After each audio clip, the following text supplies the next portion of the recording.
Assalamualaikum warahmatullahi wabarakatuh. Selamat pagi, salam sejahtera untuk kita semua. Baik, perkenalkan nama saya Eldinus Samongilai dari Fakultas Ekonomi dan Bisnis Universitas Pancasakti Bekasi. Di dalam kesempatan ini saya akan mempresentasikan video ujian akhir semester saya dengan mata kuliah Statistik Bisnis 2 dengan topik presentasi saya kali ini atau judul presentasi saya kali ini yaitu deskriptif inferensial statistik. Mudah-mudahan ini bisa bermanfaat bagi teman-teman semua. Baik, langsung saja teman-teman. Presentasi saya kali ini yaitu mengenai statistik deskriptif inferensial atau deskriptif inferensial statistik. Nah, sebelum kita masuk ke pembahasan statistik inferensial ini, alangkah baiknya kita mereview sedikit apa yang dimaksud dengan statistik deskriptif. Nah, pengertian daripada statistik deskriptif ini yaitu merupakan proses transformasi data penelitian dalam bentuk tabulasi. Nah, maksudnya dari sini teman-teman, tabulasi ini yaitu berbentuk tabel sehingga mudah dipahami dan diinterpretasikan. Informasi yang didapat yang berasal dari statistik deskriptif ini antara lain yaitu ukuran pemusatan data, ukuran penyebaran data, dan juga kecenderungan suatu gugus data. Jadi ada 3 macam daripada informasi yang didapat dengan statistik deskriptif ini. Kemudian kalau kita lihat ruang lingkup statistik ini teman-teman, yaitu ruang lingkup statistik ini yaitu deskriptif ini antara lain yaitu penyajian data, pengukuran tendensi sentral, pengukuran variabilitas, kemudian angka indeks, dan juga deret berkala. Jadi inilah daripada ruang lingkup statistik deskriptif. Kemudian kalau kita lihat penyajian data statistik deskriptif ini yaitu penyajian data terdiri dari dua macam, yaitu dalam bentuk grafis dan dalam bentuk numerik. Nah, penyajian data secara grafis antara lain yaitu seperti histogram, pie chart, polygon, ogive, dan stem, dan juga leaf. Sedangkan penyajian data secara numerik antara lain seperti central tendency, dispersion atau pencaran, kemudian fractal skewness, dan pengukuran keruncingan. Nah, selanjutnya kalau kita lihat metode dasar dalam statistik deskriptif ini terdiri ada 2 macam metode dasar dalam statistik deskriptif, antara lain yang pertama yaitu numerik dengan menghitung nilai statistik dari sekumpulan data, dan yang kedua yaitu grafis dengan mengidentifikasi pola-pola tertentu dalam sebuah data. Jadi inilah bentuk metode daripada statistik deskriptif ini. Kemudian kalau kita lihat karakteristik atau ciri utama dari variabel tunggal statistik deskriptif ini antara lain yang pertama yaitu yang dinamakan dengan distribusi data atau distribusi frekuensi, yang mana artinya sebagai daftar sebaran data yang diikuti dengan nilai frekuensinya. Data kemudian dikelompokkan ke dalam beberapa kelas sehingga karakteristik atau ciri penting data tersebut bisa dengan cepat terlihat. Kemudian kalau kita lihat yang karakteristik yang kedua yaitu ukuran pemusatan atau tendensi sentral atau central tendency. Pada pengukuran aritmatika yang diarahkan dalam menunjukkan suatu nilai yang mewakili nilai pusat ataupun nilai sentral dari suatu gugus data dikenal dengan sebutan ukuran tendensi sentral. Jadi inilah yang disebut dengan ukuran tendensi sentral. Kemudian kalau kita lihat karakteristik yang ketiga yaitu ukuran penyebaran data atau dispersion. Nah, salah satu hal yang penting yang ada yaitu suatu variabel ialah bentuk distribusinya yang menggambarkan frekuensi dari berbagai selang nilai variabel. Jadi dispersion ini yaitu salah satu hal yang sangat penting dalam suatu variabel, di mana variabel ini ialah bentuk daripada distribusi. Jadi inilah karakteristik atau ciri utama dari variabel tunggal deskriptif statistik. Sekarang kita langsung masuk yang dinamakan dengan statistik inferensial. Nah, teman-teman mungkin sudah pernah mengulas atau mempelajari atau mengetahui apa yang dimaksud dengan statistik inferensial. Tetapi saya akan memberikan penjelasan sedikit apa yang dimaksud dengan statistik inferensial ini. Nah, kalau kita lihat masuk dalam pengertiannya bahwa statistik inferensial ini adalah metode yang digunakan untuk mengetahui populasi berdasarkan sampel dengan menganalisis dan menginterpretasikan data menjadi sebuah kesimpulan. Kemudian, statistik inferensial ini juga merupakan suatu rangkuman dari semua metode atau cara yang berkaitan dengan analisis sebagian data, yang mana selanjutnya akan sampai pada peramalan ataupun penarikan kesimpulan tentang keseluruhan data induk dari populasi tersebut. Jadi ini merupakan metode keseluruhan sebagian populasi, metode-metode yang dianalisis. Nah, kalau kita lihat sifat daripada statistik inferensial ini, yang pertama kita lihat yaitu data yang dianalisis berasal dari random sampling. Nah, random sampling ini tuh sampling yang berbeda atau campuran. Kemudian yang kedua kita lihat sifat daripada statistik inferensial ini yaitu menggeneralisasikan dan meramalkan baik tentang ciri penting suatu variabel maupun hubungan antar variabel. Nah, inilah yang sifat yang kedua. Kemudian kita lihat sifat yang ketiga daripada statistik inferensial ini yaitu generalisasi dan ramalan yang diberlakukan bagi keseluruhan populasi atas dasar hasil analisis data dari sampel. Dan yang keempat yaitu generalisasi dan ramalan dilaksanakan dengan uji hipotesis atau pengecekan asumsi. Nah, inilah beberapa sifat yang dimiliki oleh statistik inferensial ini. Kemudian kalau kita lihat metode statistik inferensial ini, teman-teman, yang pertama yaitu statistik parametrik. Nah, statistik parametrik ini berguna untuk menarik kesimpulan atas beberapa gejala yang dapat disimpulkan keseluruhan bobotnya paling tinggi atau populasi. Nah, statistik parametrik ini menggunakan asumsi mengenai populasi dan membutuhkan pengukuran kuantitatif. Nah, pengukuran kuantitatif itu pengukuran angka dengan level data interval atau rasio. Jadi inilah metode statistik inferensial parametrik. Kemudian kita lihat yang kedua metode statistik inferensial ini yaitu statistik non parametrik.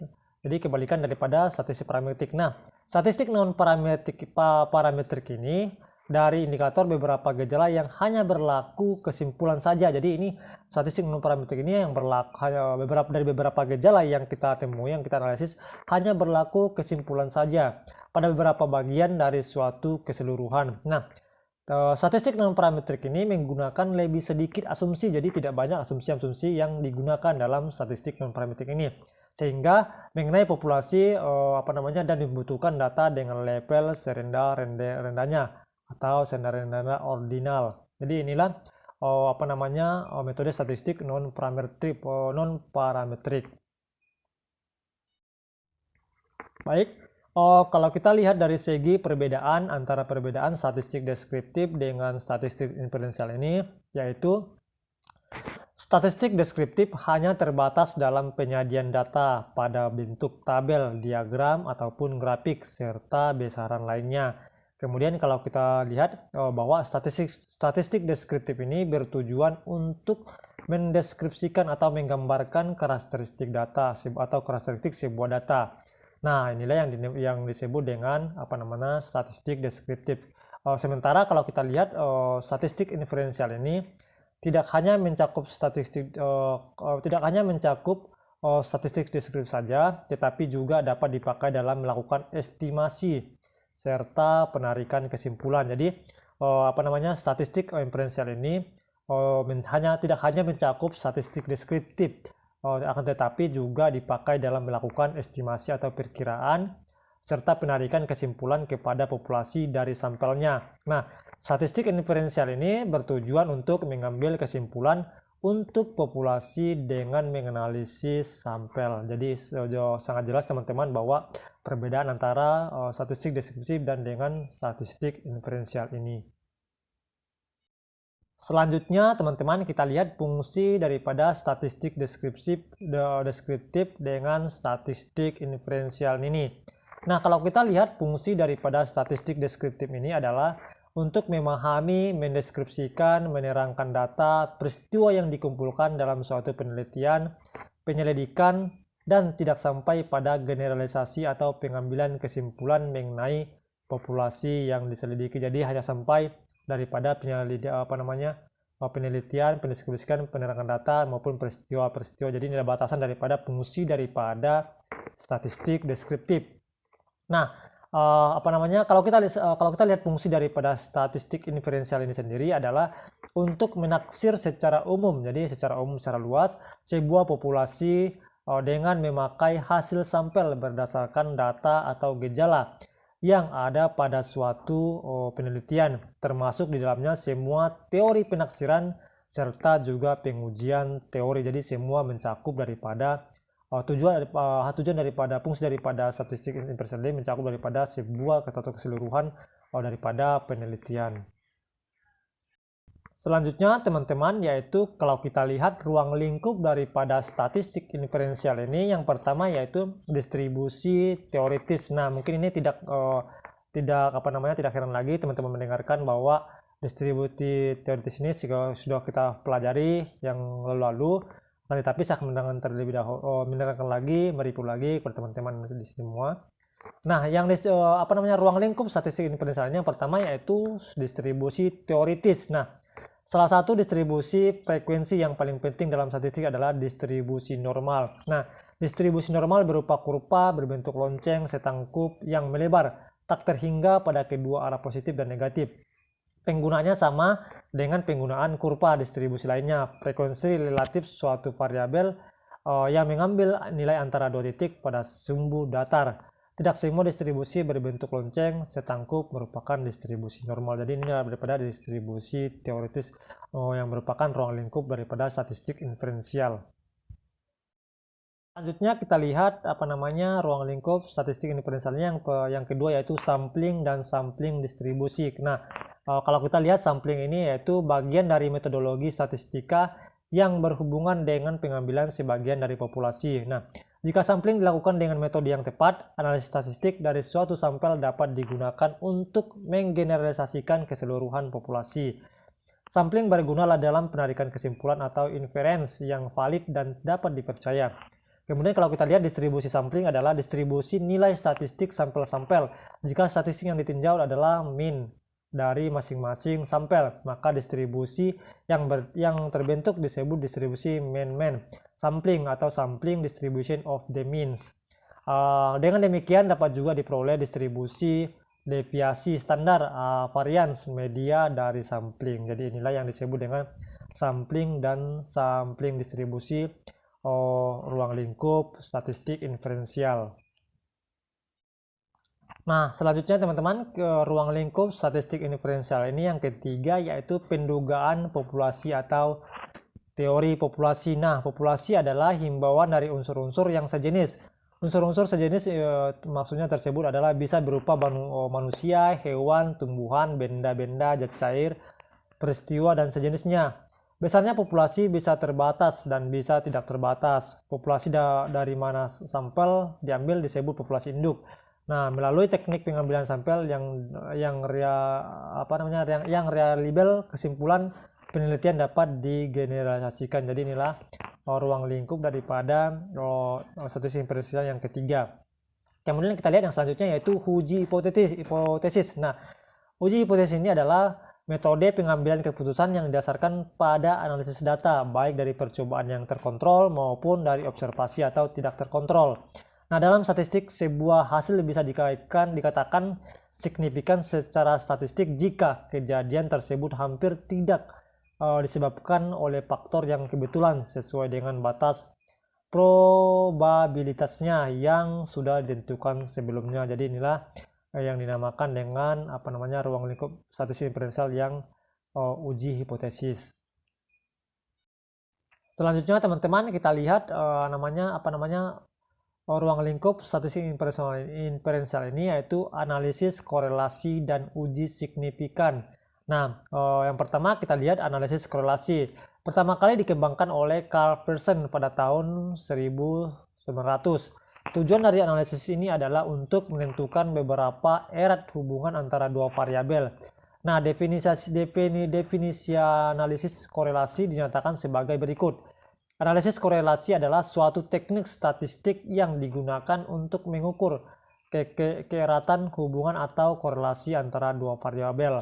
Nah, kalau kita lihat pengertian lain yang menyebutkan korelasi adalah metode statistik yang dipakai untuk mengukur asosiasi atau hubungan antara dua atau lebih variabel kuantitatif. Sedangkan untuk mengukur asosiasi antara dua atau lebih variabel kuantitatif dipakai dengan tes X kuadrat. Jadi inilah penjelasan atau pengertian daripada analisis korelasi dari ruang lingkup statistik inferensial ini. Kemudian kita lihat selanjutnya yaitu analisis regresi untuk peramalan. Nah, analisis regresi dalam statistik adalah salah satu metode untuk menentukan hubungan sebab akibat antara satu variabel dengan variabel-variabel yang lainnya.